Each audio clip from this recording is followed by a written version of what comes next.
Hiya and welcome to the Teen Whisperer, the podcast for mums of girls who are often labelled as too much, too sensitive, too emotional and too different and just don't fit in. I'm Rach Friedley, fellow mum, coach and play specialist, and here's what I believe. Our girls definitely do not need fixing, and we don't need yet another list of strategies that make us feel like failures in our role as parents. The truth, behaviour is not a flaw. It's a signal from the body, and it's the body's way of asking for support without the words. This podcast is about listening, not controlling, connection, not correction, and giving you tools that actually work in the chaos of real everyday life or everyday real life. So if you're ready to stop second guessing, feel confident again and finally connect with your daughter at her level, you're in the right space. So keep listening. Imagine this, your daughter's in pain, she's bleeding through her clothes and she's told she cannot go to the toilet because it's not the right time.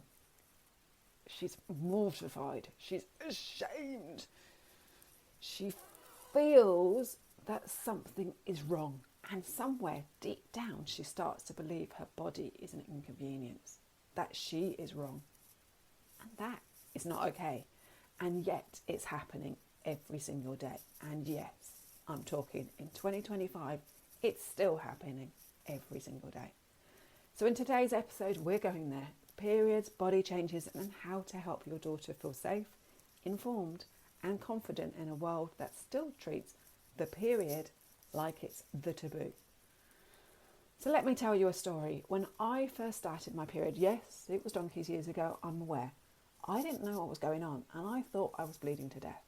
I had no idea where all this blood was coming from. No one had actually told me what to expect.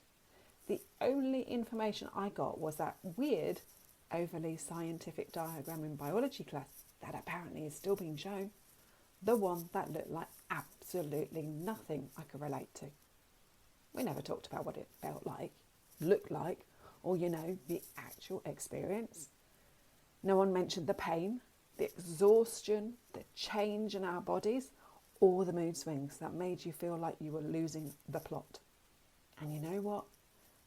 Not much has changed. Those blinking biology classes are still exactly as they were 30 odd years ago. It's insane. I speak to girls every single week who still feel embarrassed to even say the word period, to talk about it out loud. Girls who hide their period products up their sleeves at school or university or wherever when they're out and about with other people. Girls who whisper about cramps because they don't want to be called dramatic or OTT or it's just normal. Girls who are worried about how their newly formed breasts will show through their sports kit. And then there's this extra level of ridiculousness, this new level of madness. Schools locking toilets during class time to improve attendance. What the actual? I mean, imagine having to ask for permission to go and bleed on the loo. Imagine being 13, 14, 15, whatever age you are, bleeding through that uniform and being told to wait until break. Hello, our periods cannot be scheduled. We're shaming girls for something that's completely natural. And it's not just embarrassing, it's dangerous. Because when girls are shamed, they stop talking. They stop asking for help. They start believing their pain doesn't matter. And just so you know, it's not just in her head, as we're so often told. Here's what the research says. 97%, yes, you heard me correctly, 97% of girls experience painful periods. 7 in 10 girls have been shamed for their symptoms or made to feel lesser than. 3 in 5 say teachers or doctors have dismissed their pain as normal, in inverted commas. And 1 in 9 say their symptoms make them feel like life isn't worth living.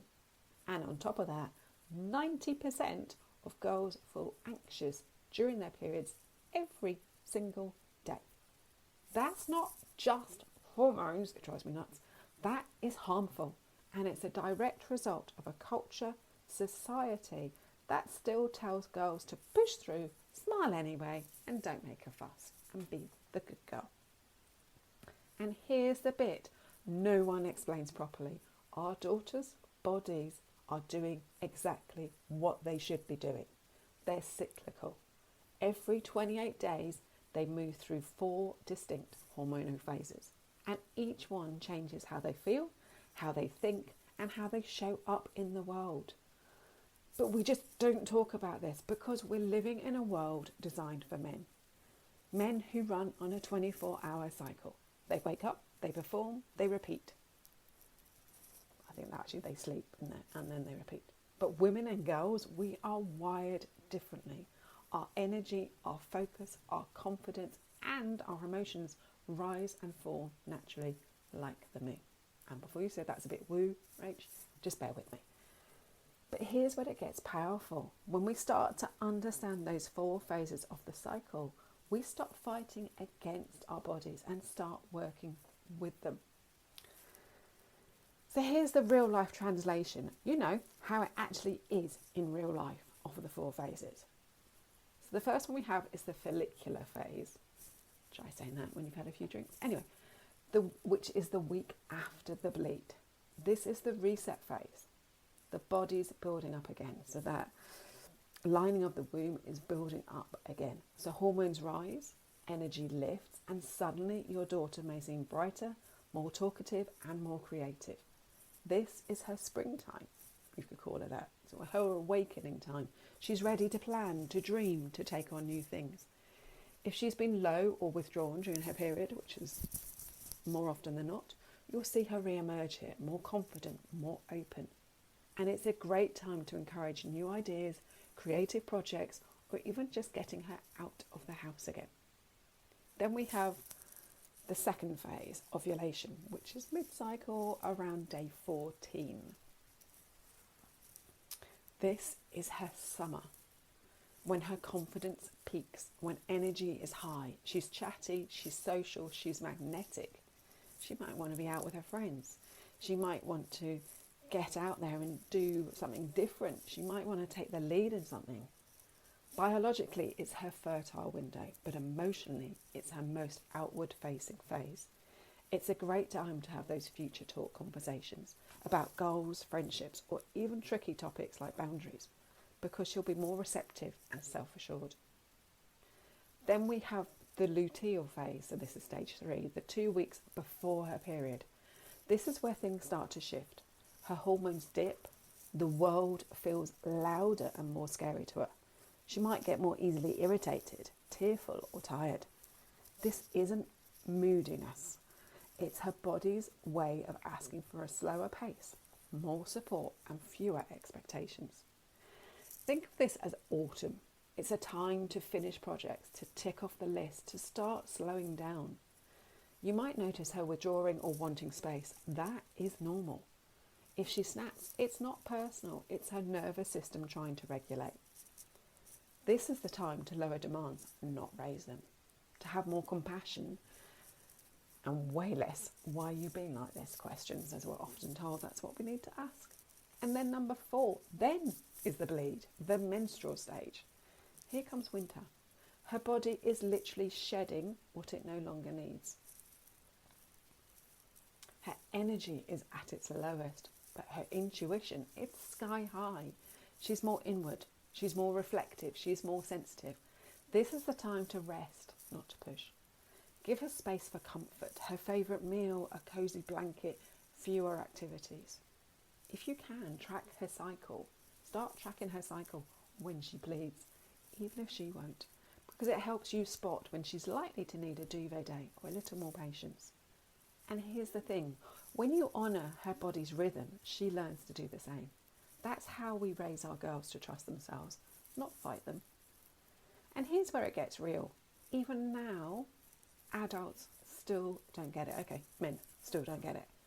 I remember when my daughter was at college in 22, and they were supposed to be out canoeing, but she had a period. and didn't feel up to it. I spoke to her tutor before they went out and said she was unable to take part but would happily go along. And his reply was, she just needs to suck it up. She just can't stop doing something because she's on her period. And I thought, seriously? This guy had kids of his own and still had no idea about how it makes women feel. So women all over the world have been patronised, made to feel small and misunderstood for years about our periods. Now it's the time to change this and to change it for our girls. I mean, personally, I had endometriosis and adenomyosis. And I can't say it. And to put it politely, the comments I've had from doctors, consultants and other well-meaning bods about my periods have been downright damaging. I was told my very heavy bleeding was normal, and so was my pain. The fact that I could have bled through tampon, menstrual cup and a pad whilst curled up in a ball in intense pain apparently was just, normal in invert commas. If you want to read more, the book It's Probably Nothing by Naga Munchetty is a great insight if you want to know more. So what can you do as mums to support your daughter throughout her period cycles? So yeah, I've just given you some great tools in the podcast episode about what to do when she's on her period. But how can you support yourself and her and better understand how to manage her in the future? So I would highly recommend using a tracker. So I've attached one in the show notes below, but it's literally about tracking those 28-day, 31-day-ish days, obviously, about how she is, how her moods are, how her energy is, how her sleep is, whether she's out there doing stuff.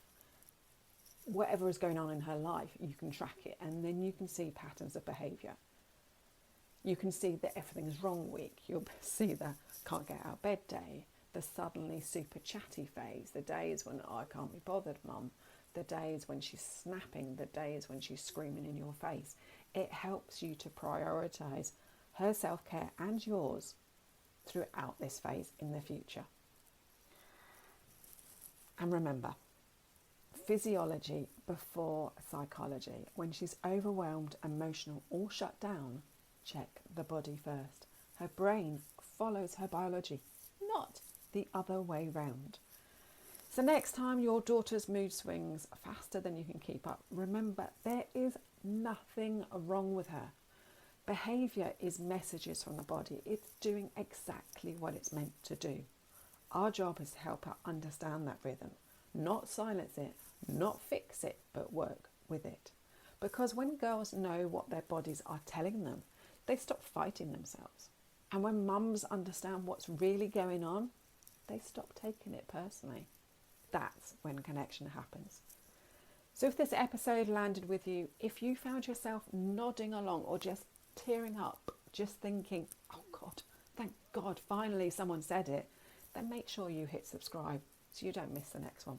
And please share this with a mum who's in the thick of it too. She needs to know she's not alone. And before you go, don't forget to grab my free 60-second reset for mums and girls. It's in the show notes. It's your quick, in-the-moment survival toolkit for when everything feels like too much for your daughter and for you. And if you're ready to go deeper for ongoing support, if you're ready for deeper ongoing support, read that correctly, check out my WTF membership. The doors are open 365 days of a year. It's the space where we go beyond coping and actually start understanding what's really going on underneath the behaviour, the meltdowns and the hormones, with tools that help in the moment so that you and your daughter can connect.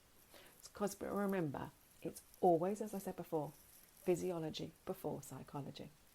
So take care and have a wonderful week. Bye-bye.